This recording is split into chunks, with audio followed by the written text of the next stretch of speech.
The missing link. What is system literacy?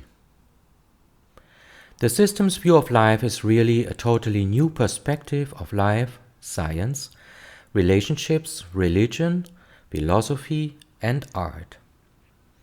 In the ancient civilizations and in most native cultures, such holistic a view of life was never questioned. We are the late starters here. You may have heard of attempts to bring about a fusion between science, religion, and philosophy. Theosophy was a markstone in this process, but by no means the only attempt. Helena Blavatsky subtitled her secret doctrine with "A Synthesis Between Science, Religion, and Philosophy." The book was published before the advent of quantum physics and systems theory, which both were scientific achievements of the mid-20th century.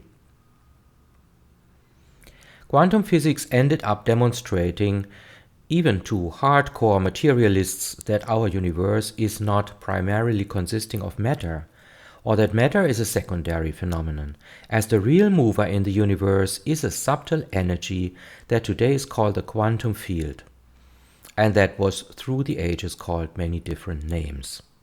It is the life force. In other words, we have reached the end of a long journey that passed through the standard process of evolution marked by thesis, antithesis, and synthesis. However, in this new view of life, one element is missing. This is the missing link I'm talking about here. This missing link is art. Science, religion, and philosophy are certainly important human endeavors. But what is their value if humans remain brutish and uncivilized? It's art that brings about real civilization, not science, not religion, and not philosophy. Art is the unifying factor, and it's the elevating factor as well. Let me explain this a little further. First of all, I should be more explicit what I mean when I talk about art. When I talk about art, I do not mean the art business, musea, and collectors, auctions, and commercial art productions. I speak about art as a human urge that is just as strong as the urge for partnership, for religious meaning, social togetherness, and the urge for scientific investigation and dealing with the unknown by means of philosophical speculation. It is our aesthetic desire I am talking about here as the linking factor. When I talk about art, I actually mean aesthetics. Let me explain further. When you want to read a book, you expect it to be well designed. When you browse a website, you are pleased when it looks well done and orderly, not throwing all kinds of random colors into your eyes.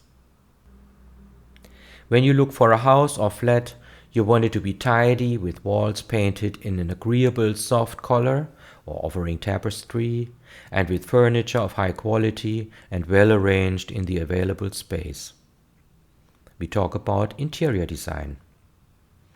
It is the same for your wristwatch or your car, that please your aesthetic sense through their functional design and their quality engineering.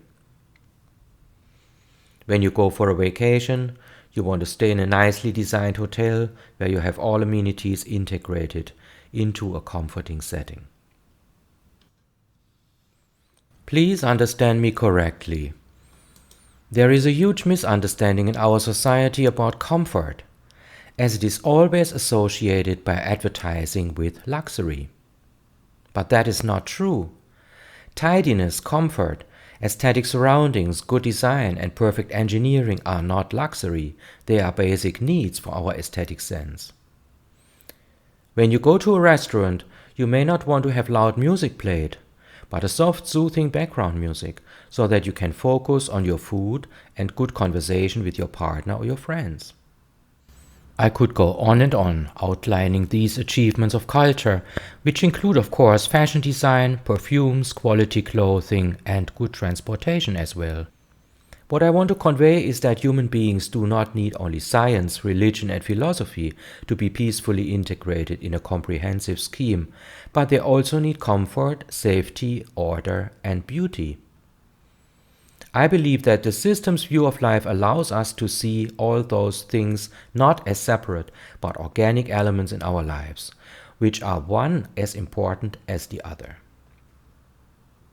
It is interesting that architects, designers, engineers, and people in the hospitality industry, the fashion industry, the photography business, and generally artists know all of this, but this knowledge has not been integrated so far in a general worldview where all those elements are represented equitably and without a materialistic or spiritualistic bias.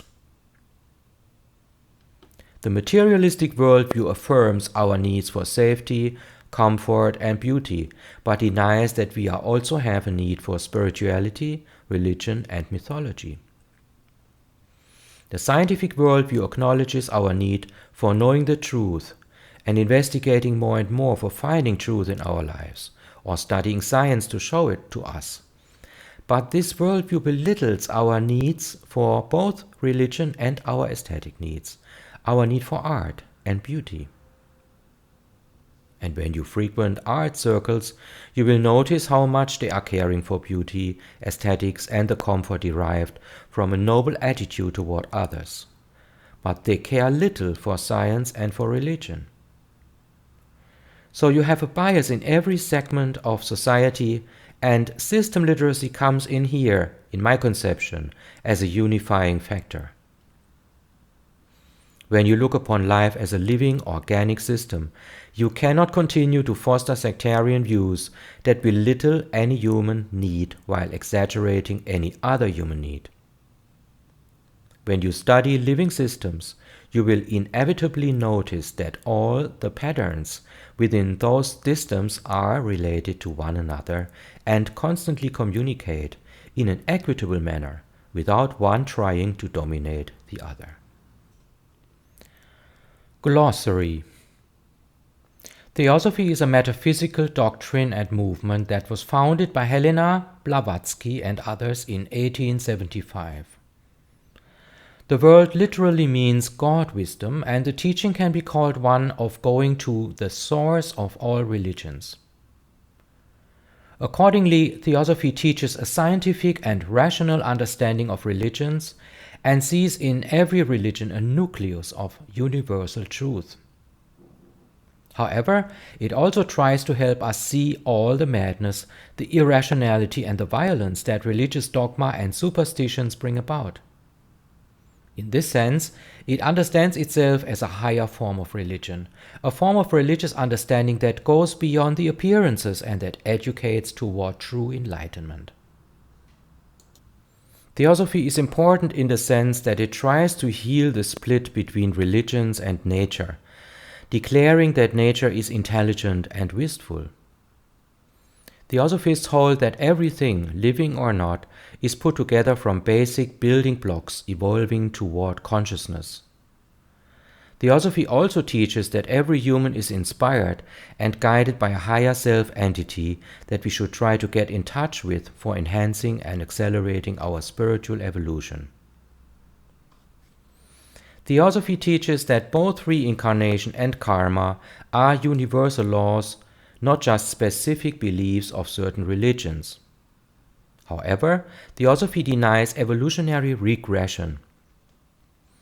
Humans will not normally incarnate as animals or plants, once having attained awareness of self.